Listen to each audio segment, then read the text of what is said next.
Presenting by Maasapura Studio, Director Arjunji Suthar. Wish you very happy birthday Shivam Chaudhary. May God bless you. आप सदा खुश रहो, हमेशा मुस्कुराते रहो.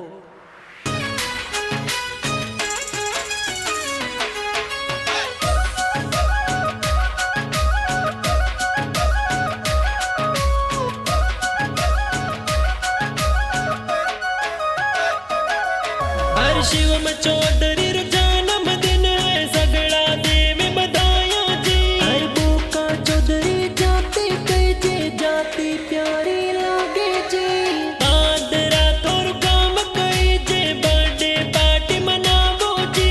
शिवम चौधरी रे बर्थडे बॉय, सगड़ा दे में बधाइयां जी. जन्मदिन मनावे ये तो पार्टी मनावे जी. बर्थडे मनावे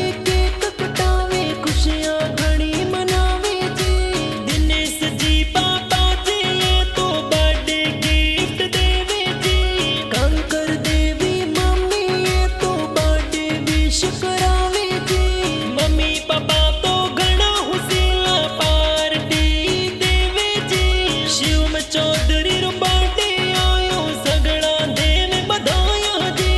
जन्म दिवस में खुशियां मनावे, कोड घणो करावे जी. बर्थडे मना